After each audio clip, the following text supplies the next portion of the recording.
Assalamualaikum warahmatullahi wabarakatuh.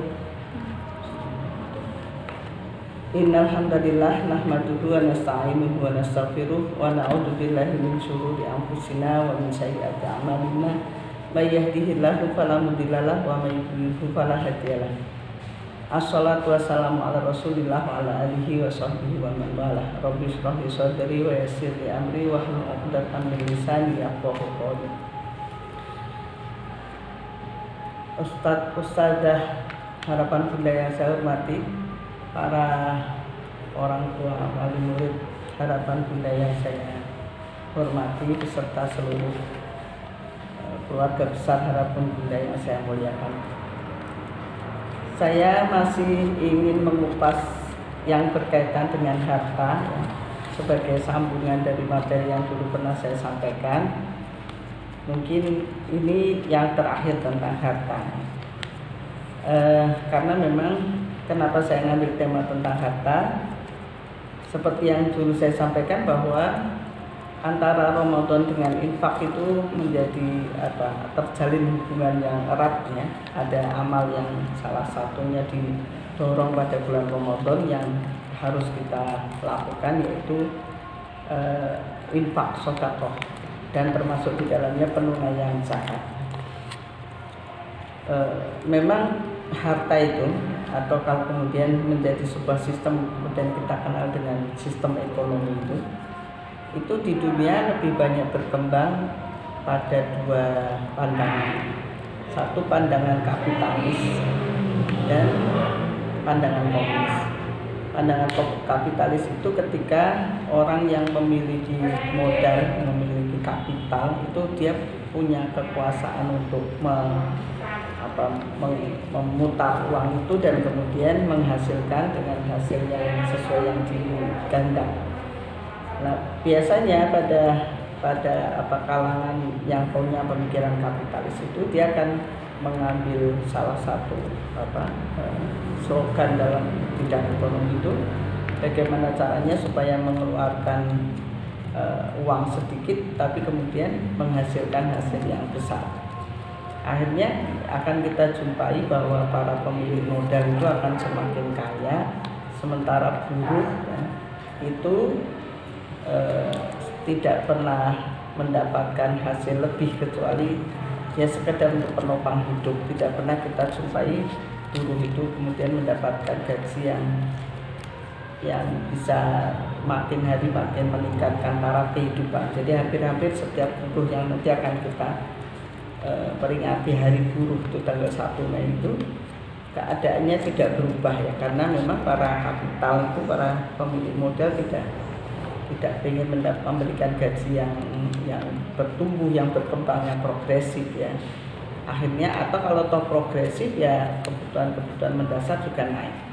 Dan kemudian inilah yang memunculkan paham baru ya, terutama di dunia timur ya, dengan paham komunis. Dari paham komunis itu muncul keinginan untuk membagi rata. Jadi karena alam itu memberikan sumbernya ya, sumber kekayaan, kemudian harus dinikmati semua ya. Akhirnya tidak ada orang yang punya semangat untuk memiliki harta lebih, di samping memang tidak diberi ruang. Semua itu dikelola bersama-sama, dinikmati bersama-sama. Mungkin maksudnya punya idealisme begitu, tapi itu bertentangan dengan fitrah manusia yang diantaranya mereka pengen berkembang, pengen memiliki sesuatu yang lebih. Nah, ini tentu saja orang-orang yang yang bergerak yang punya pemikiran kapitalis itu dia memang tidak pengen diganggu dengan agama ya, dalam tanda kutip, yang kemudian berhak untuk mengatur kepemilikannya. Sementara orang komunis juga tidak tahu bahwa ada agama yang membolehkan orang untuk punya modal lebih atau finansial lebih, tapi dia punya kewajiban untuk berbagi kepada yang lain. Nah, itulah Islam itu datang dengan sistem ekonomi yang luar biasa, bahwa Islam itu membolehkan orang memiliki mempunyai kekayaan ya. Bahkan menambah kekayaan itu boleh. Tapi pada batas tertentu itu dia harus, ya, harus, bahkan kalimatnya tidak lagi boleh tapi harus berbagi kepada orang lain.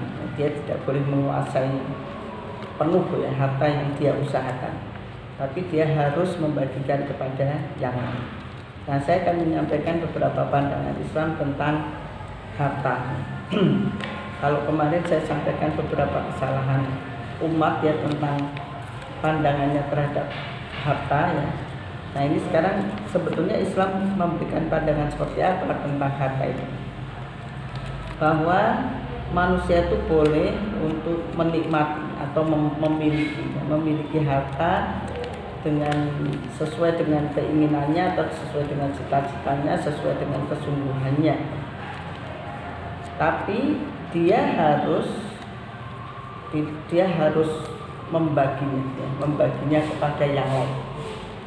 Dia bahkan ketika dia tidak membaginya, dia diancam dengan neraka. Itu memang sebagai cara Allah untuk membangun kesadaran sebelum diancam. Itu harusnya orang sadar terhadap perintah itu. Ketika dia tidak menyadari perintah itu, maka dia oleh Allah kemudian diancam. Orang-orang yang tidak berzakat itu memang diancam ya, oleh Allah, diancam. Tapi bahwa manusia itu boleh memiliki apa yang dia usahakan, alam memberikan sumber kekayaannya, kemudian manusia diberi hak untuk mengelolanya. Dari hasil pengelolaan itu kemudian memungkinkan dia berkembang finansial yang dimilikinya. Itu tidak dilarang, dibolehkan, diberikan kesempatan itu. Tapi kemudian negara ya, bahkan sampai negara itu punya kewajiban mengambil zakat, mengambil zakat dari pemiliknya ya. Supaya apa? Supaya bersih. Jadi ini pandangan Islam yang pertama itu bahwa harta kita itu harus bersih ya. Bersih itu cara membersihkannya adalah dengan zakat. Misalnya dituangkan dalam surat atau ayat 103 itu, khudh min amwalihim shadaqatan tutahhiruhum wa tuzakkihim biha wa sholli alaihim ya. Ambil harta dari mereka sebagai bentuk sedekah untuk membersihkan dan mensucikan ya. Jadi memang fungsi zakat itu membersihkan. Sebetulnya yang dibersihkan bukan hartanya tapi jiwa kita. Jiwa kita itu memang ada karakter pikir ya. Allah sendiri menyampaikan di surat 17 ya, ayat 100 surat Al-Isra ayat 100 itu bahwa manusia itu punya karakter pikir.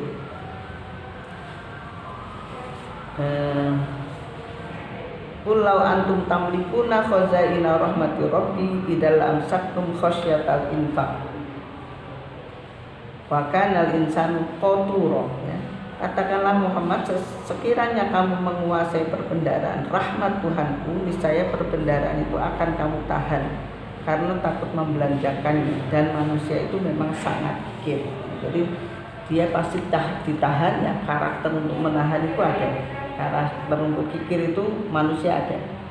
Nah, oleh Islam dia diwajibkan, dia harus mengeluarkan, dia harus hitung hartanya, kemudian dia harus keluarkan pada setiap haul ya, setiap periode. Dalam hal ini setiap 1 tahun itu dia harus keluarkan. Nah, biasanya Ramadan itu sebetulnya bukan bulan untuk mengeluarkan zakat, cuma orang mengambil momentum 1 tahun itu diambil di pas Ramadan. Oleh karenanya bagi para bapak ibu yang batas keuangannya sudah sampai pada batasnya ya, pada nisabnya, itu harus dikeluarkan 2,5% ya dari yang dimiliki ya. Nah, ini mudah-mudahan bisa Ramadan ini bisa kita manfaatkan untuk mengingatkannya itu jadi gampang gitu, kalau kita ngambil momentum Ramadan untuk mengeluarkan zakat. Dan ini sebetulnya arahan Islam supaya kita itu hilang penyakit pikir yang ada pada diri kita itu hilang.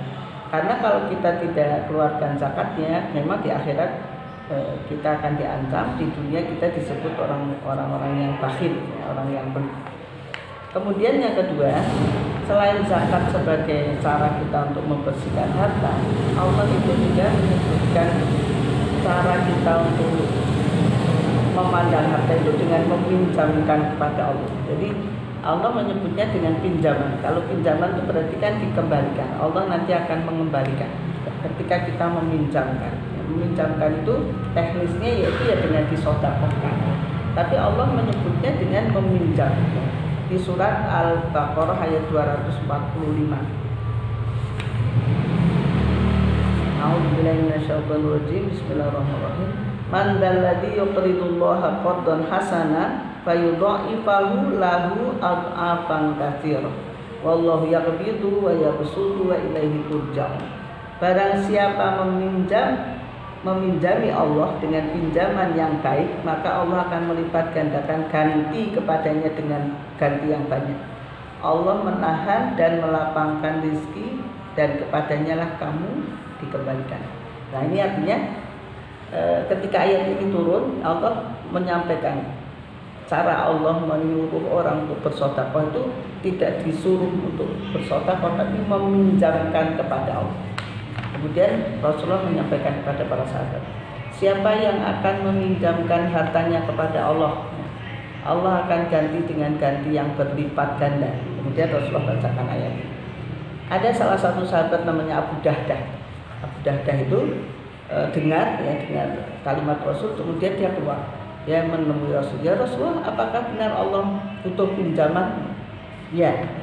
Terus apakah benar dia akan mengganti dengan ganti yang berlipat ganda? Ya, kata Rasulullah. Ya benar. Terus kata Abu Dahdah, ulurkan tangan. Terus Rasulullah mengulurkan tangannya. Saya akan serahkan kebun saya kepada Allah. Saya pinjamkan kebun saya kepada Allah. Dan engkau tahu bahwa tidak ada yang memiliki kebun sebaik kebun saya, katanya begitu. Dipinjamkan kepada Allah, berarti disedekahkan. Kemudian dia tahu bahwa hari itu istrinya tuh sedang berada di kebun sama anak-anak. Kemudian dia pergi ke kebun, terus dia bilang begini, dari luar dia mengatakan, wahai Ummu Dahdah, keluar dari kebun itu, kebun sudah saya pinjamkan kepada Allah. Kemudian Ummu Dahdah bilang begini, jawab begini, sudah dipinjamkan, Masya Allah, Allahu Akbar. Ya. Terus cepat kita keluar, ini kebun ini sudah dipinjamkan kepada Allah. Nah, anaknya itu sedang makan kurma, itu sedang metik kurma, sedang makan, itu kata ibu, lepaskan, ya. Ini sudah bukan milik, sudah kita pinjamkan kepada Allah.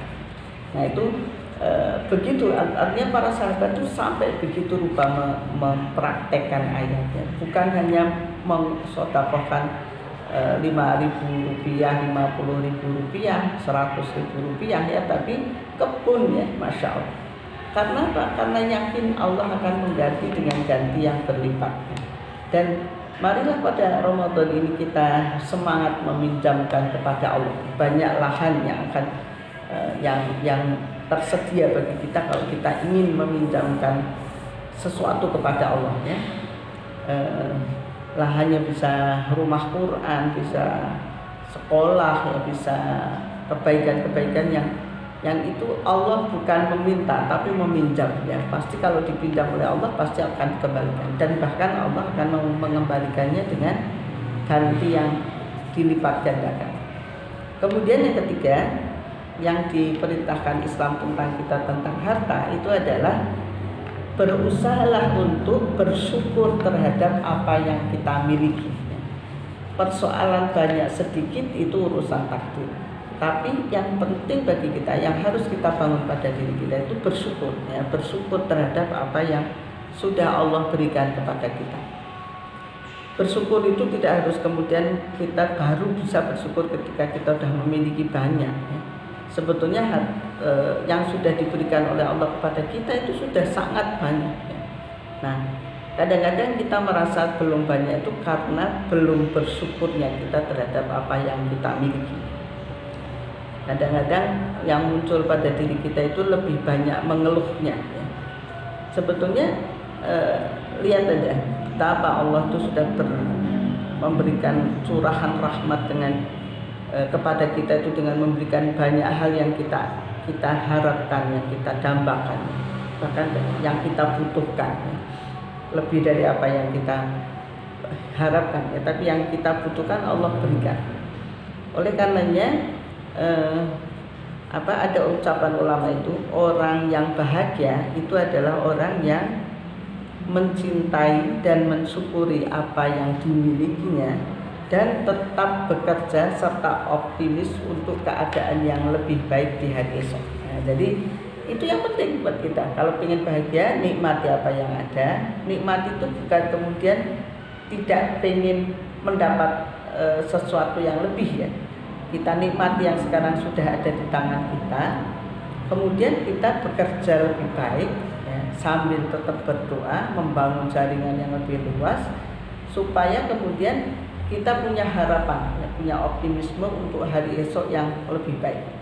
Termasuk dalam semua hal, ya, termasuk di dalamnya dalam hal harta. Kemudian yang keempat, Islam mengharuskan kita atau menyuruh kita untuk berusaha sendiri, bukan berharap dari orang lain. Seperti yang saya sampaikan kemarin, bagi para pencari nafkah, tetesan darah, tetesan keringat seorang pencari nafkah itu bisa jadi nilainya sama dengan tetesan darah seorang pejuang. Oleh karenanya, wahai para pejuang nafkah, berusahalah sendiri, ya, berusahalah sendiri untuk menafkahi keluarga kita.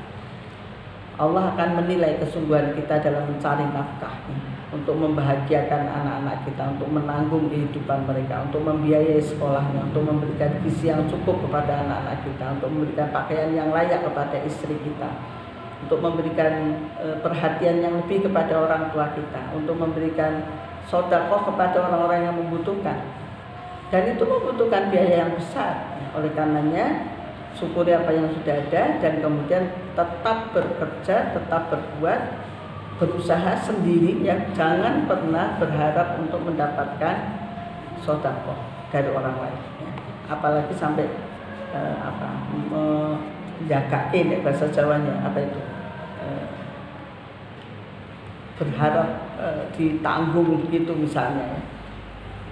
Nah, ini sebetulnya arahan Islam, ya, supaya kita itu bekerja bersungguh-sungguh. Walaupun kita nikmati dulu, untuk bisa bahagia itu bukan kita berangan-angan, ya, bukan kita berambisi, tapi bekerja untuk hari esok yang lebih baik itu perintah. Mensyukuri apa yang ada sekarang itu perintah Islam yang lain. Jadi dua-duanya adalah perintah dan mari kita kerjakan dengan baik. Yang terakhir adalah mencarinya dari sumber yang benar, ya, dari jalan yang benar. Ini kemarin sebagian sudah saya sampaikan. Dan salah satu ayat di surat Al-Baqarah yang berkaitan dengan Ramadan, dengan puasa, itu akhir ayat tentang puasa yang ditandai dengan makro, ya. Kalau di Quran biasanya tandanya ain di samping kanan atau kiri itu. Ayat tentang puasa itu 283, ya. Al-Baqarah 283 sampai dengan 288. 283. Keliru ya, 183. 183 sampai 188. Nah, perintahnya tentang menahan makan, minum. Kemudian akhir ayatnya 188 itu adalah ini, ya. Wala ta'kulu amwalakum bainakum bil batili wa tudlu biha ila hukami litakulu fariqam min amwalin nasi bil itsmi wa antum ta'lamun. Jangan kamu makan harta orang lain dengan cara yang batil, kemudian kamu mencari pembenaran, membawa kepada hakim agar kamu bisa makan yang kamu ambil tadi dari manusia lain padahal dengan dosa, dan kamu tahu bahwa itu salah. Jadi seakan-akan ada kaitan erat antara orang yang bisa menahan makan minum dengan puasa, itu dia bisa menahan mencari nafkah dari sumber yang tidak halal. Tapi bagi orang-orang yang tidak bisa menunaikan puasa dengan baik, itu akan cenderung untuk makan hak orang lain, dan bahkan kemudian bisa lebih dari itu, dia akan mencari pembenaran, dia akan bahkan sampai ke pengadilan, bisa jadi hanya untuk membenarkan tindakan salahnya.